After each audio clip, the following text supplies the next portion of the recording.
प्यारे बच्चों, कोविड-19 के कारण आप सभी अपने अपने घरों में रहकर ही अपनी पढ़ाई कर रहे हैं। ऐसे समय में आप अपनी पढ़ाई को रोचक तरीके से सीख समझ सकें, इसके लिए झारखंड सरकार द्वारा प्रस्तुत किया जा रहा है हमारा दूरदर्शन हमारा विद्यालय कार्यक्रम।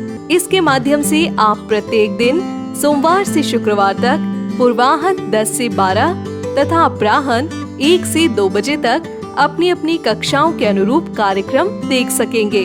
अब पढ़ाई नहीं रुकेगी। स्कूली शिक्षा एवं साक्षरता विभाग झारखंड। आज के सत्र में हम कक्षा 8 के विज्ञान विषय के पाठ बल और दाब के बारे में जानेंगे। तो बच्चों, इस चैप्टर को पढ़ने से पहले हम कुछ उदाहरणों के बारे में जानेंगे और देखेंगे कि ये क्या क्या हैं। बच्चों, बल को जानने के लिए आइए कुछ दैनिक जीवन से ही उदाहरणों को ले लेते हैं। तो आप यहाँ देख रहे हैं, मैंने इस टेबल पर कुछ वस्तुओं को रखा हुआ है। तो आइए इन वस्तुओं से कुछ क्रिया करते हैं। पहला, मैंने इस पेंसिल को उठाया और मैं इस पेंसिल से इस पन्ने पर कुछ लिख रही हूं। अब मैंने इस इरेजर को उठाकर लिखी हुई चीज को इस प्रकार से मिटाया। अब आगे यहां पर शार्पनर भी है। शार्पनर से मैं पेंसिल को इस प्रकार से शार्प कर रही हूं। अब आगे है पेपर पिन। इस पेपर पिन को मैं इस प्रकार से इस पेपर पे लगा रही हूं। अब यहां पर आप कुछ टॉय कार्स देख रहे हैं। इन छोटे छोटे खिलौना कार को मैं इस प्रकार गति में ला रही हूं।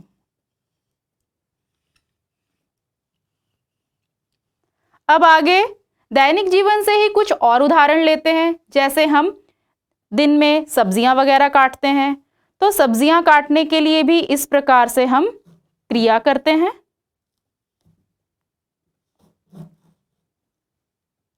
अब एक और उदाहरण है। यहां पर मैं इस बोतल को इस प्रकार से ढक्कन को खोल रही हूं और फिर मैंने इसे इस प्रकार बंद कर दिया।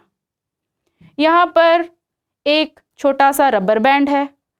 इसे मैं इस प्रकार क्रिया में ला रही हूं। तो बच्चों, यहां आपने विभिन्न प्रकार के उदाहरणों को देखा। वैसे ही आपने देखा होगा कि किस प्रकार क्रिकेटर अपने बल्ले से बॉल की दिशा में परिवर्तन लाते हैं। उसी प्रकार आपने देखा होगा कि किस प्रकार फुटबॉल की गेम में खिलाड़ी फुटबॉल को अपने पैर से किक करते हुए फुटबॉल की दिशा में परिवर्तन लाते हैं। तो इस प्रकार दैनिक जीवन में बहुत सारे उदाहरण हैं जिन्हें हम कुछ 2 भागों में बांट सकते हैं। तो यहाँ पर हम जितनी भी क्रियाएं कर रहे हैं वो या तो धकेलना या तो खींचना, इन्हीं 2 कैटेगरीज में जा रही हैं। तो धकेलना में काटना, ये दरवाज़ा को खोलना, किसी भी वस्तु को उसकी जगह से खिसकाना, हैंडपंप से पानी निकालना, गूंथना, मिटाना, रखना, खिलाड़ी द्वारा बॉल को बल्ले से मारना, कुएं से पानी निकालना। इस प्रकार की जो भी क्रियाएं हम करते हैं या अपने दैनिक जीवन में देखते हैं, ये पुश यानी धकेलना, इस कैटेगरी में हम रख सकते हैं। अब एक और आप देख रहे हैं, वो है खींचना, जिसे हम पुल भी कहते हैं। तो इसमें किसी भी वस्तु को उठाना या खींचना या खोलना, ये सारी खींचना इस कैटेगरी में हम रख सकते हैं। तो मुख्यतः हम देख सकते हैं कि हम अपने दैनिक जीवन में जितने भी कार्य करते हैं वो या तो धकेलना या तो खींचना, इन्हीं 2 कैटेगरीज में विभाजित हो सकते हैं। तो बच्चों, आइए अब हम बल की परिभाषा को जान लेते हैं। आकर्षण, जिसे हम अभिकर्षण भी कह सकते हैं, या अपकर्षण, जिसे हम धक्का देना कहते हैं, वही बल कहलाता है। अगर हम सरल तरीके में देखें तो किसी वस्तु पर लगने वाले धक्के या खिंचाव को बल कहते हैं। आइए अब बल की थोड़ी सी और व्याख्या जान लेते हैं। एक वस्तु जो यदि विरामावस्था में है तो उसे गतिशील बनाने के लिए या तो कोई वस्तु जो गति की अवस्था में है उसे विरामावस्था में लाने के लिए उसे धक्का दिया जाता है या तो उसे खींचा जाता है। इसी तरह यदि एक स्प्रिंग या रबर बैंड को खींचा जाता है तो उसका आकार बदल जाता है, जो आप आगे उदाहरण में देखेंगे। बच्चों, बल की व्याख्या को समझने के लिए आइए कुछ प्रयोग देखते हैं। यहाँ आप देख रहे हैं कि ये जो टॉय कार हैं, खिलौना कार हैं, ये विरामावस्था में है। अब मैं इसे अपने हाथ से इस प्रकार से आगे बढ़ा रही हूँ, यानी मैं यहाँ पर बल का प्रयोग कर रही हूँ, तो यह कार आगे जा रही है। परंतु यही आप देख रहे हैं कि मैंने इन 3 कारों पर बल का प्रयोग नहीं किया है, तो ये तीनों विरामावस्था में हैं। इसका मतलब ये हुआ कि जब हम किसी वस्तु पर बल लगाते हैं तो वह विराम अवस्था से गति की अवस्था में चला जाता है, विराम अवस्था से गतिशील हो जाता है। अब इसी तरह मैं यहाँ पर एक छोटा सा स्प्रिंग दिखा रही हूँ। इस स्प्रिंग पर मैंने इस प्रकार से दबाव लगाया है, तो आप देख रहे हैं स्प्रिंग की अवस्था में परिवर्तन आ गया है और अब मैंने इस पर कोई बल नहीं लगाया है, तो स्प्रिंग अपनी पुनः अवस्था में आ गया है। इसी तरह से एक रबर बैंड को अगर इस प्रकार से खींचा जा रहा है तो उसका आकार बदल जाता है, और इसी प्रकार अगर मैं इस पेपर क्लिप को इस प्रकार से बल का प्रयोग से आपको दिखा रही हूँ तो इसकी भी आकार में परिवर्तन आ गया है। तो इस प्रकार के उदाहरणों से स्पष्ट है कि किसी वस्तु की स्थिति परिवर्तन या आकार परिवर्तन के लिए या तो उसे धक्का दिया जाता है या खींचा जाता है, अर्थात बल लगाया जाता है। अर्थात यह धक्का देना या खींचना ही बल है। बच्चों, यह जानना बहुत जरूरी है कि बल एक भाववाचक संज्ञा है, अर्थात बल को ना तो देखा, ना तो सूंघा, ना तो स्पर्श किया जा सकता है, बल्कि इसे केवल महसूस किया जा सकता है। जैसा कि आप इन उदाहरणों में भी देख रहे होंगे कि आपको बल कहीं दिखाई नहीं दे रहा था, बल्कि बल को मैं महसूस कर पा रही थी। अगर आप भी इस प्रकार की कोई गतिविधियां करेंगे या करते ही होंगे तो आप भी बल को महसूस कर सकते हैं। अब हमारे सामने एक प्रश्न है कि बल के लिए क्या क्या चीजें आवश्यक हो सकती हैं। तो आइए इसके लिए भी कुछ उदाहरण देखते हैं। जैसे कि यहाँ आप देख रहे हैं, यहाँ पर मेरा हाथ भी है और ये वस्तु भी है, यानी अगर मैं इस वस्तु पर इस प्रकार कोई क्रिया नहीं कर रही हूँ तो ये वस्तु विराम अवस्था में है, पर जहाँ मैंने इस पर बल लगाया तो यह कार आगे जाने लगी इस प्रकार से। और आप यही देख रहे हैं कि ये दोनों कारें विराम अवस्था में हैं, यानी बल के लिए 2 वस्तुओं का होना आवश्यक होता है, साथ ही 2 वस्तुओं के बीच में अन्योन्य क्रिया का होना। इस प्रकार से अन्योन्य क्रिया आप देख रहे हैं, मेरी हाथ की उंगली और ये कार, इन दोनों के बीच अन्योन्य क्रिया हो रही। तो यहाँ आपने उदाहरणों के माध्यम से देखा कि बल के लिए क्या क्या आवश्यक घटक हैं। पहला है कोई 2 वस्तुएं, एक जिस पर बल लगाया जाता है तथा दूसरी जिसके द्वारा बल लगाया जाता है। और इसमें यह भी बहुत महत्वपूर्ण है कि दोनों वस्तुओं में अन्योन्य क्रिया, जिसे हम इंटरैक्शन कहते हैं, ये भी होना बहुत जरूरी है। अतः बल के लिए 3 घटक आवश्यक हैं। क्या क्या हैं? पहला तो है कि दो वस्तुओं का होना और उन दो वस्तुओं में संपर्क होना। किसी एक की भी अगर अनुपस्थिति हो तो बल नहीं लगेगा। आइए अब हम बल के प्रकार के बारे में जानते हैं। इसे भी जानने के पूर्व हम कुछ उदाहरण देखते हैं। यहां आप देख रहे हैं ये बॉल विरामावस्था में है। अब मैं इसे अपने हाथ की मदद से इस प्रकार से उठा रही हूं। अब मैं फिर इसे इस प्रकार से रख दे रही हूं, यानी यहां पर मेरे हाथ की मांसपेशियों का प्रयोग हो रहा है।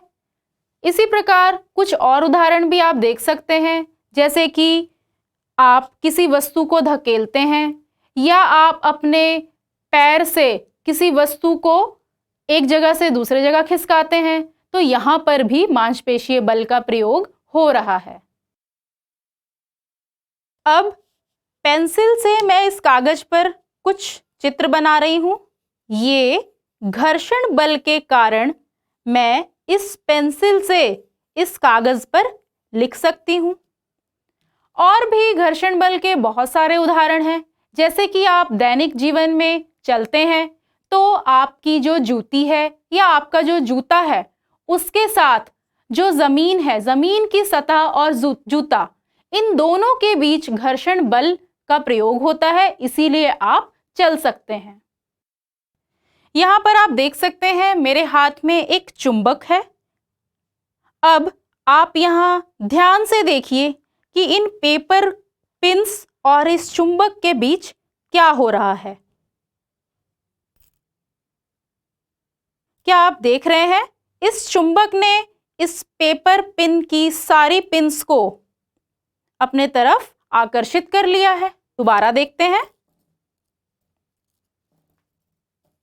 ये देखिए, ये चुंबक और ये पेपर पिन।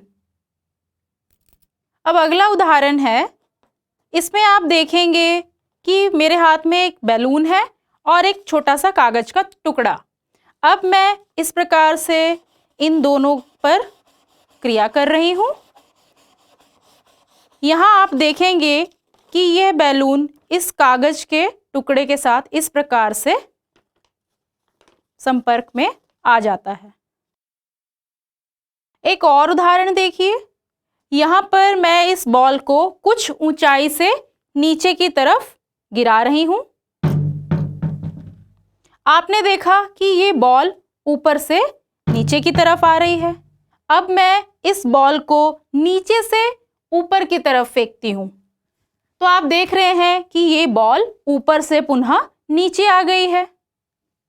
तो इसका क्या कारण हो सकता है? ये है गुरुत्वाकर्षण बल। तो यहाँ आपने उदाहरण देखे जिनमें हम देख सकते हैं कि बल 5 प्रकार के होते हैं। पहला मांसपेशीय बल, दूसरा घर्षण बल, तीसरा चुंबकीय बल, चौथा स्थिर विद्युत बल, पांचवा गुरुत्वाकर्षणीय बल। हम इन बलों के प्रकार को कुल 2 भागों में रख सकते हैं। जैसा कि आपने कई सारे उदाहरणों में देखा कि बल का प्रयोग करने के लिए 2 चीजें आवश्यक हैं, 2 वस्तुओं का रहना और तीसरा है अन्योन्य क्रिया। तो 2 वस्तुओं के बीच या तो संपर्क लगता है या कभी-कभी संपर्क नहीं होने से भी बल लगता है। तो बल के प्रकार को हम 2 भागों में रख सकते हैं, संपर्कित बल, असंपर्कित बल। तो आइए अब हम संपर्कित बल की परिभाषा देखते हैं। जब एक वस्तु द्वारा किसी दूसरी वस्तु पर सीधे भौतिक संपर्क द्वारा बल लगता है, उसे संपर्कित बल कहते हैं। वहीं असंपर्कित बल में जब एक वस्तु द्वारा किसी दूसरी वस्तु पर कुछ दूरी से बिना किसी सीधे संपर्क द्वारा बल लगता है, उसे हम असंपर्कित बल कहते हैं। तो बच्चों, यहाँ आप देख रहे हैं कि मैंने संपर्कित बल और असंपर्कित बल लिखकर आपके लिए कुछ छोटा सा कार्य रख दिया है। यहाँ पर बल के प्रकार लिखे हुए हैं।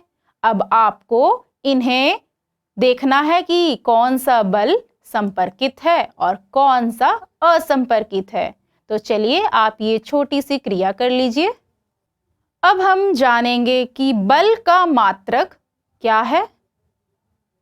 बल का मात्रक न्यूटन है। इसकी खोज सर आइजैक न्यूटन द्वारा की गई थी, इसीलिए हम बल के मात्रक को न्यूटन में ही मापते हैं। इसे अंग्रेजी भाषा के N अक्षर द्वारा दर्शाया जाता है। तो बच्चों, आज के इस वीडियो में हमने देखा कि बल क्या होता है। अपकर्षण या अभिकर्षण ही बल कहलाता है। और ये भी जाना कि बल के कितने प्रकार होते हैं। तो बल के प्रकार हैं मांसपेशीय बल, घर्षण बल, चुंबकीय बल, स्थिर विद्युत बल और गुरुत्वाकर्षणीय बल। बल का मात्रक न्यूटन होता है। तो अब आपके लिए एक छोटा सा एक्सरसाइज है जिसे आपको सॉल्व करना है और आपको सोचना है कि इसके क्या कारण हो सकते हैं। पहला प्रश्न है, जब आप किसी वस्तु पर बल लगाते हैं तो वस्तु में किन किन प्रकार के परिवर्तन आ सकते हैं। अगला प्रश्न है, यदि एक बार किसी रुकी हुई वस्तु पर बल लगाया जाए तो वस्तु गतिशील हो सकती है। क्या वह हमेशा गतिशील ही रहती है? इसके बारे में आपको सोचना है।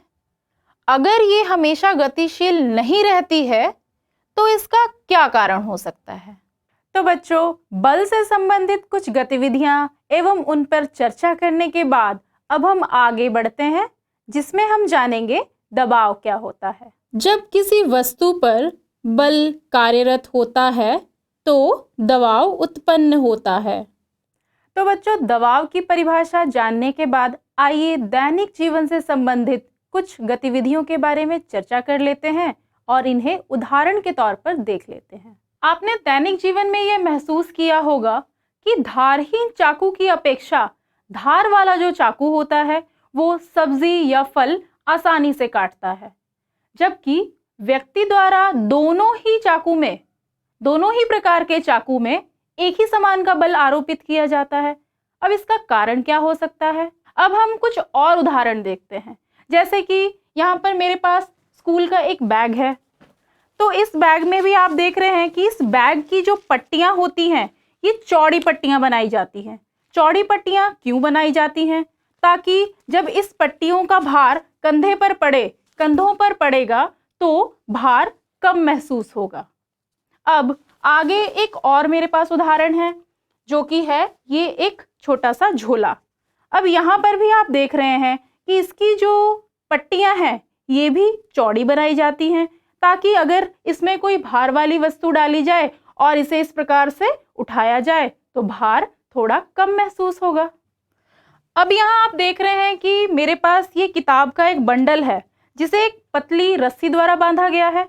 तो यहाँ अगर इसको इस प्रकार से मैं इस उंगलियों की मदद से उठाती हूँ तो मुझे यहाँ पर बल एवं दबाव दोनों महसूस हो रहा है। आप देख रहे होंगे कि मेरी उंगलियां किस प्रकार से यहाँ पर इसके दबाव को महसूस कर रही हैं। परंतु यदि इन किताब के बंडल को एक मोटी पट्टी वाली रस्सी से बांधा जाए तो इस प्रकार का ये जो बल है ये कम महसूस होगा। या अगर मैं इसे अपने पूरी उंगलियों की मदद से उठाती हूँ तो मुझे यहाँ पर बल कम लगाना पड़ रहा है और यहाँ पर मेरे हाथ पर दबाव भी कम लग रहा है। तो इन गतिविधियों में आपने देखा कि किस प्रकार दबाव हमें महसूस हो रहा है। आपने भी अपने दैनिक जीवन में इस प्रकार के दबाव को महसूस किया ही होगा। तो आइए अब ये जान लेते हैं कि जो मैंने आपको बताया कि धारहीन चाकू की अपेक्षा धार वाला चाकू ज्यादा आसानी से फल या सब्जी को काटता है, इसका कारण क्या है। तो इसका कारण जानने के लिए आपको दबाव के मात्रक के बारे में जानना होगा और उसी में आपको ये फॉर्मूला भी पता चलेगा कि दबाव को हम किस प्रकार मापते हैं। दबाव बराबर बल बटा क्षेत्रफल। बल को हम फोर्स कहते हैं, इसीलिए यहाँ पर इसे F से भी दर्शाया गया है और क्षेत्रफल को एरिया भी कहते हैं, इसीलिए इसे ए से दर्शाया गया है। जैसा कि आप सब जानते ही हैं, बल का मात्रक न्यूटन होता है और क्षेत्रफल को हम मीटर स्क्वायर में भी माप सकते हैं। तो यहाँ पर दबाव बराबर न्यूटन पर मीटर स्क्वायर हो जाएगा। दबाव का अंतर्राष्ट्रीय मानक N यानी न्यूटन प्रति वर्ग मीटर है, जिसे पास्कल कहते हैं तथा इसे PA से निरूपित किया जाता है। 1 pascal is equal to 1 newton per metre square. तो बच्चों, आइए अब हम बल के संपर्कित क्षेत्र का दबाव पर प्रभाव, इससे संबंधित कुछ तथ्यों के बारे में जानकारी प्राप्त कर लेते हैं। पहला है, बल के संपर्कित सतह का क्षेत्रफल जितना कम होगा, दबाव उतना ही अधिक होगा। दूसरा, बल के संपर्कित सतह का क्षेत्रफल जितना अधिक होगा, दबाव उतना ही कम होगा। यानी दबाव बल के कार्य करने के क्षेत्रफल पर निर्भर करता है। तो अब आपने जाना कि दबाव का मात्रक पास्कल होता है, जिसे हम न्यूटन पर मीटर स्क्वायर में मापते हैं। तो अब आपने जितनी भी गतिविधियां देखी थी, इनका आप कारण भी जान गए होंगे कि क्यों हमें दबाव ज़्यादा महसूस हो रहा है या किसी किसी गतिविधि में हमें दबाव कम महसूस होता है।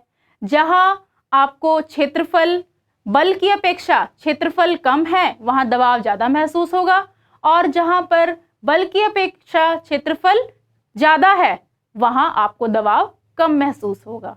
आइए अब द्रव द्वारा आरोपित बल के संबंध में कुछ गतिविधियां कर लेते हैं। क्रियाकलाप 1, द्रव के दबाव पर गहराई का प्रभाव। यहाँ मैंने एक प्लास्टिक की बोतल ली है। अब इस बोतल में 3 समान दूरी पर छेद किए गए हैं। ये पहला छेद है, ये दूसरा छेद है और ये तीसरा। तो यहाँ पर आप देख रहे हैं, पहले, दूसरे और तीसरे छेद की दूरी जो है लगभग एक समान है। इन दोनों के बीच की दूरी, इन दोनों के बीच की दूरी लगभग एक समान है। तो यहाँ इस क्रियाकलाप को करने के लिए हम इस बोतल को पूरा पानी से भर लेंगे। तो आइए इसे भर लेते हैं। तो मैं इस बोतल को यहाँ रखे हुए पानी की मदद से इस प्रकार भर लेती हूँ। याद रहे, यह क्रियाकलाप करते समय आपको बोतल को पूरा भरना है।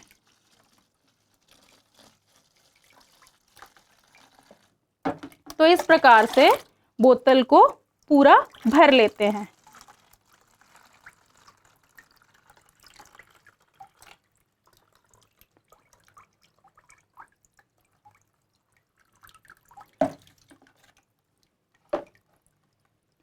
अब आप इसे ध्यान से देखिए। यहाँ आप देख सकते हैं कि जो पहला छेद का पानी है वो सबसे न्यूनतम दूरी तय कर रहा है, जबकि तीसरे छेद से जो पानी निकल रहा है वो सबसे अधिकतम दूरी तय कर रहा है। आप इन दोनों में भी देख सकते हैं कि दूसरे छेद की जो पानी की दूरी है वो कम है, जबकि तीसरे छेद में वो और दूर तक जा रहा है।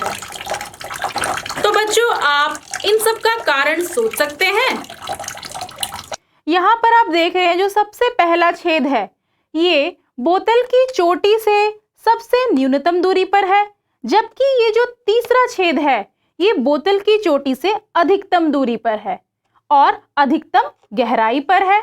या ये भी हम बोल सकते हैं कि पहला जो छेद है ये न्यूनतम गहराई पर है और ये सबसे अधिकतम गहराई पर है। तो अब आपको कारण समझ में आ ही गया होगा। तो आइए इस गतिविधि का निष्कर्ष देख लेते हैं। तो बच्चों, इस गतिविधि में आपने देखा कि द्रव का जो दबाव है वह गहराई बढ़ने से बढ़ता है व गहराई के घटने से घट जाता है। क्रियाकलाप 2, द्रव का समान गहराई पर दबाव।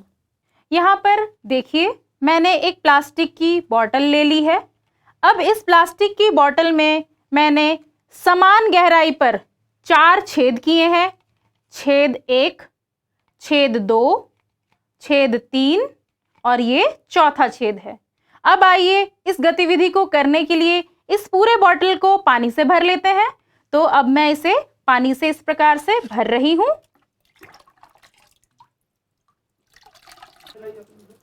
यहाँ आप देख रहे हैं कि चारों छेद से निकलता हुआ पानी समान दूरी तय कर रहा है। तो यहाँ आप देख सकते हैं कि इस बोतल में ये जो 4 छेद किए गए हैं ये लगभग समान गहराई पर किए गए हैं। इसीलिए आपको ये जो पानी की धारें निकल रही थी चारों छेद से वो एक समान गहराई पर दिखाई दे रही थी और इनकी जो दूरी भी थी वो एक समान तय हो रही थी।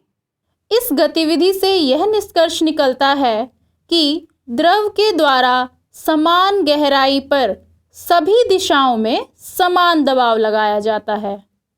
क्रियाकलाप 3, द्रव के दबाव पर समान गहराई पर अलग अलग आधार की चौड़ाई पर प्रभाव। तो यहाँ आप देख रहे हैं कि मैंने 2 अलग अलग आयतन की 2 प्लास्टिक की बोतलें ले ली हैं। अब यहाँ पर आप देख रहे हैं कि 4 छेद किए गए हैं और वो चारों समान गहराई पर छेद हैं।